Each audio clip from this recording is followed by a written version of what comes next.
chrétien, qu'est-ce que cela signifie? Le tout ici, c'est le tout de Dieu. Alors pour un chrétien, Jésus-Christ, c'est en effet le tout de Dieu. En tout cas, c'est le tout de l'amour de Dieu qui nous est donné, le tout de la miséricorde de Dieu, le tout du salut est donné en Jésus-Christ. Ça, c'est une réponse que tout chrétien, d'une certaine manière, peut faire. A fortiori, Antoine Chevrier. Quand Antoine Chevrier dit cela, c'est très probablement aussi parce qu'il a à l'esprit ce passage de Saint Jean, de l'évangile de Jean, Jean 17, la vie éternelle, c'est qu'ils te connaissent, toi, Père, et celui qu'il a envoyé, Jésus-Christ. Et donc, chez Antoine Chevrier, c'est d'abord le souci de la vie éternelle qui prévaut lorsqu'il dit cela. Une autre dimension de réponse qu'on peut donner, je crois, c'est cette réflexion sur la connaissance. Parce que trop souvent aujourd'hui, quand on entend connaître, on pense à apprentissage savant, intellectuel. Ça fait partie de la connaissance. Mais quand dans la Bible on parle de la connaissance, on parle d'une vraie rencontre. On va dire d'un homme et d'une femme qui s'aiment, qui forment un couple, ils se connaissent. Voilà, donc et on pourra aussi faire l'étymologie en français, connaître, c'est naître avec. Donc il y a quelque chose qui est bien plus vaste que la seule connaissance intellectuelle. D'ailleurs, Antoine Chevrier ne méprise pas la connaissance intellectuelle. Il va exiger de ceux qu'il forme, ceux qu'il voudrait voir devenir prêtres, il va exiger d'eux qu'ils travaillent, qu'il y ait un vrai travail intellectuel.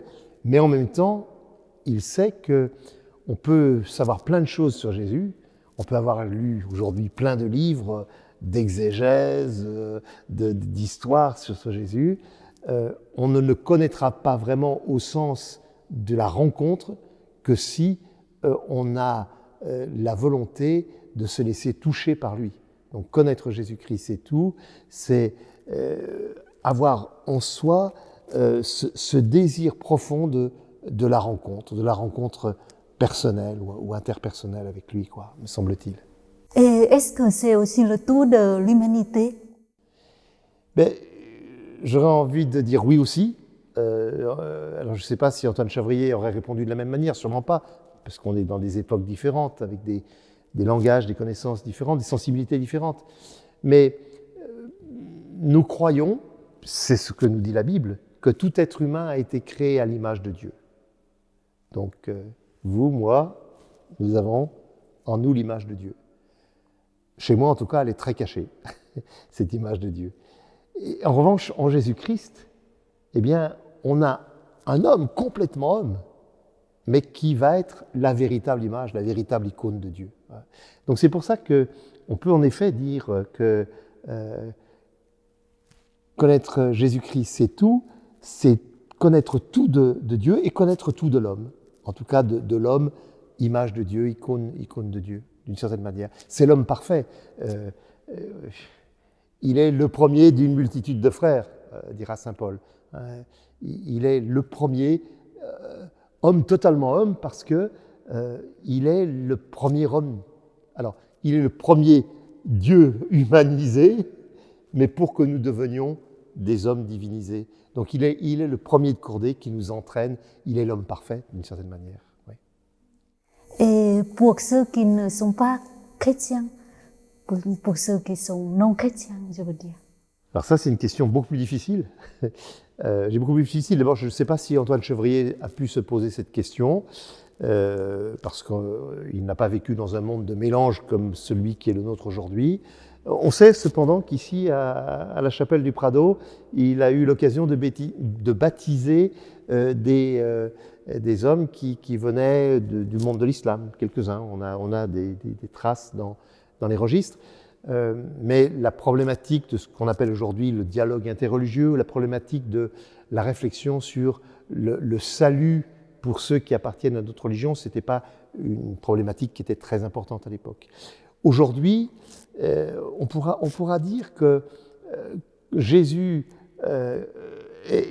Si je reprends l'image du premier de cordée, celui le premier d'une multitude de frères qui nous entraîne dans la vie éternelle, eh bien, il ne peut pas laisser des hommes et des femmes de côté.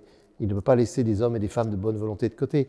Donc on peut croire en effet que le salut en Jésus-Christ, il touche bien au-delà des seuls baptisés et des seuls confessants de Jésus-Christ. Alors après, on ne va pas se mettre à la place des gens.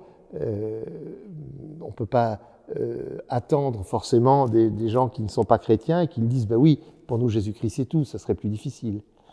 Mais c'est dans notre responsabilité d'être des vrais témoins de l'amour de Jésus-Christ, d'être des vrais témoins de l'amour de Dieu, pour que d'autres hommes, d'autres femmes puissent dire avec nous ben oui, Jésus-Christ c'est tout. Merci chrétien.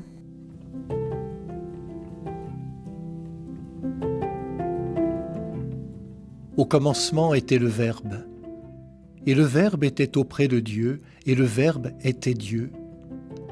Il était au commencement auprès de Dieu. Le Verbe était la vraie lumière qui éclaire tout homme en venant dans le monde.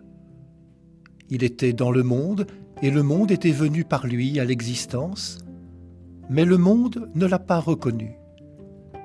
Il est venu chez lui, et les siens ne l'ont pas reçu. Mais à tous ceux qui l'ont reçu, il a donné de pouvoir devenir enfants de Dieu, eux qui croient en son nom. Ils ne sont pas nés du sang, ni d'une volonté charnelle, ni d'une volonté d'homme, ils sont nés de Dieu. Et le Verbe s'est fait chair, il a habité parmi nous, et nous avons vu sa gloire, la gloire qu'il tient de son Père comme Fils unique, plein de grâce et de vérité. Dieu, personne ne l'a jamais vu. Le Fils unique, lui qui est Dieu, lui qui est dans le sein du Père, c'est lui qui l'a fait connaître.